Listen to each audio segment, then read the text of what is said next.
আলাইকুম। সবাই কেমন আছেন? আশা করি ভালো আছেন। তো চলে আসলাম একদিন নতুন ব্লগ নিয়ে। তো আজকে হচ্ছে আমার ভাই যা করে সেটা আমার ভাই। আর আজকে হচ্ছে শুক্রবার, আর আপনারা তো জানেনই আমাদের ঘরে হচ্ছে মেহমান আছে। আমার ফুফু, আমার দাদা দাদু বেড়াইতে আসছে। ভিডিওটি শুরু করার আগে অবশ্যই লাইক করে দিবেন, চ্যানেলটি সাবস্ক্রাইব করে আমার পাশে থাকবেন। এদের মতো বেঈমান কেউ নাই। আরে এই দুইজন, আমি 10 মিনিট ধরে ডাকতেছি একটু ভিডিও শুরু করবো, এরা আসতেছে না। তোদেরকে আমার লাগবে না, আমি শুরু করেছি। তো এখন সারাদিন কি করি সেটাই শেয়ার করবো। আর ঘরে হচ্ছে আজকে ফুফুরা নাই, তারা গেছে তাদের বাড়িতে। তাদের বাড়িতে যেহেতু বন্যা হয়েছে, খাটটাট ভিজে গেছে, ওগুলা রোদ্রে শুকাতে গেছে, আবার চলে আসবে বিকালের দিকে। আর আমি এই টাইমের সময় পাইছি আমার খাটটা গোছানোর। আমার রুমের বেহাল দশা একবার দেখাই, তাও গোছানোর পরে এই কাপড় চোপড় বিছানা একদম গোছানোর পরে এই অবস্থা। এটা আমি বানিয়েছি, হাতে রাখো, হাতে রাখো। ও বানাইছে, তা আমি বানিয়েছি গো।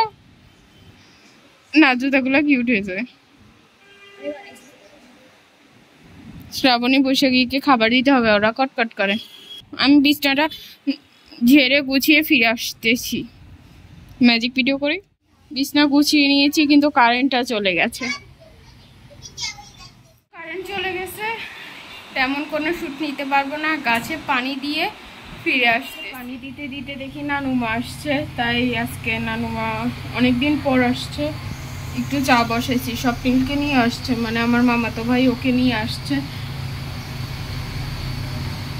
করুণ কাহিনী তাদের, শুনি নাই কাকে কি করে। সাপ টাপের কথা বলতেছে। বাবা আমি চা বানাবো, তাই পানি বসিয়ে দিছি। এই উতলাইস না।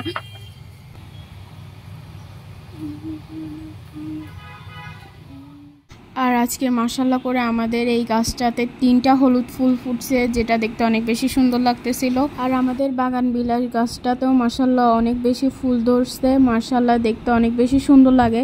যখন বাহিরে যাব তখন দেখাবো। এমনিতে বারান্দায় নিজেদের কাছেও ভালো লাগে যদি ঘরে ফুল দেখা যায়।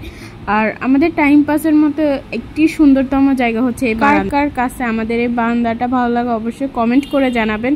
আমার ফেভারিট জায়গা এটা। আর আজকে আকাশটার কথা কি বলবো, অনেক বেশি কিউট লাগতেছিল। আম্মু রুমটা এখনো গোছালো, এটা গোছাবে মাম্মি। এখনো চুলো আশ্রয় নেই। ওকে, এবার ঠিক আছে। আমি হচ্ছে এখন চুলো আশ্রয় নেই, কারণ কালকে আমার প্রচুর মাথা ব্যথা ছিল। আপনারা হয়তো বুঝতেই পারতেছেন মাথায় কি পরিমাণ তেল দেওয়া। আম্মু মাথায় কালকে অনেকগুলো তেল দিছে। এই তেল মিক্স করে তারপর দিছে, পর মাথা ব্যথা অনেকটাই কমে গেছে। এখন আমি চুলটা বেঁধে ফিরে আসতেছি। এরপর আমি আম্মু কাজে হেল্প করার জন্য চলে আসছি রান্নাঘরে। এসে দেখে আম্মু পেঁয়াজগুলো ছিলে রাখছিল, বাট কাটে নাই।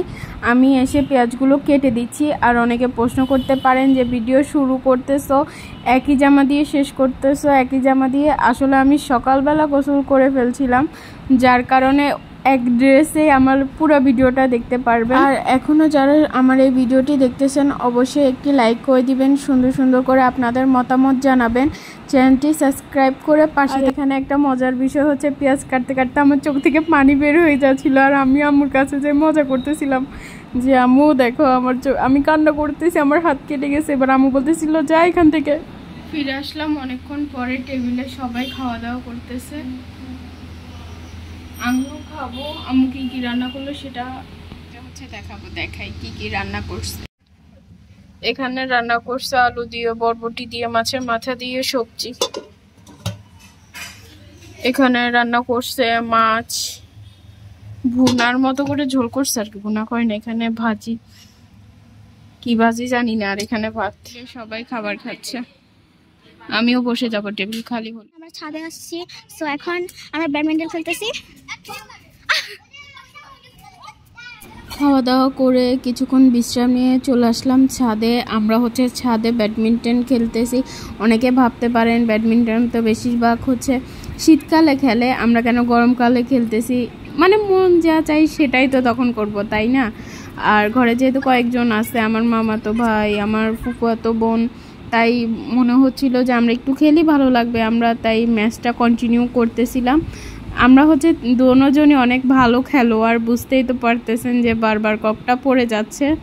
আর এভাবে আমি প্রায় আধা ঘন্টার মতো খেলার পর আমি হাঁপিয়ে গিয়েছিলাম। পরে আমার খালাতো ভাই, কি বলতেছি, মামাতো ভাই এবং খালাতো বোন ওরা খেলছে। আর এখানে কি হইলো, আমরা ব্যাট দিয়ে মারতে পারতেছিলাম না, আর আমার মামাতো ভাই হাত দিয়ে মেরে দিছে।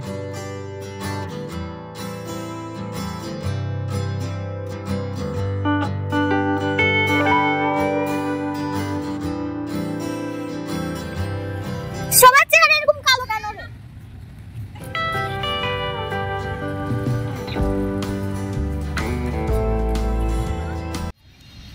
ও এই চালা আলো গেছে গা ব্যাকগ্রাউন্ড। খেলাধুলা কিছুক্ষণ করতে করতে গরম লাগছে, হাত পা থেকে মনে হচ্ছে আগুন বের হচ্ছে। তোর কি অবস্থা? ওয়া আমি তো সুন্দর হয়ে গেছি। আর আমি বলতেছি আমি কালো হয়ে গিয়েছি গরমে ঘেমে আসার পরে। এরা দুইজন এখন ম্যাচ চালু রেখেছে। ও আমার সাথে খেলছে বেশি, আর আমি ওর সাথে খেলছি বেশি। এটা বলতে হবে তোমার সাথে আমার খেলাটা সুন্দর ছিল। যে 5:50 ও উঠে গেছে, ওরা দুইজনে এখন খেলা আরম্ভ করছে। ও বলি নাই তো, ও আসছে নানুমার সাথে, আর ওরা দুইজন এখন খেলতেছে। আমি কিছুক্ষণ খেলছি, আর কিছুক্ষণ খেলবো ওর সাথে। ওর সাথে খেলে আমি অনেক বেশি মজা পাইছি। কিছুক্ষণ খেলবো ওর সাথে, কারণ ও তো বেশি আসে, ওর সাথে আমি অনেক বেশি খেলতে পারি। ওর সাথে পারি না, আর ও তো জানতাম না যে ও খেলতে পারে। তাইফা তো আমার সোনা ময়না পাখি, তার কাজল দিয়া রাখি। I hate the back. আমার বোনটা আদরের দিক দিয়ে অনেক হিংসুটে, মানে আমি শুধু ওকেই ভালোবাসবো, ও শুধু এটাই চায়। আপনারা কি কেউ বলতে পারবেন আমি এ কথা কেন বললাম? আমি তাদের সাথে খেলবো শুনে আমার বোনটা তো ফুলে পুরা রসগোল্লার মতো হয়ে গেছে, তাই তাকে একটু পাম দিলাম আর কি। তারপরেও সে মুড তেমন ঠিক করে। সন্ধ্যাবেলা, এখন হচ্ছে সন্ধ্যার জন্য চা বানাচ্ছি। আজকে চাটা এমন কেন হলো বুঝলাম না। চাটা খেয়ে ফিরে আসতেছি।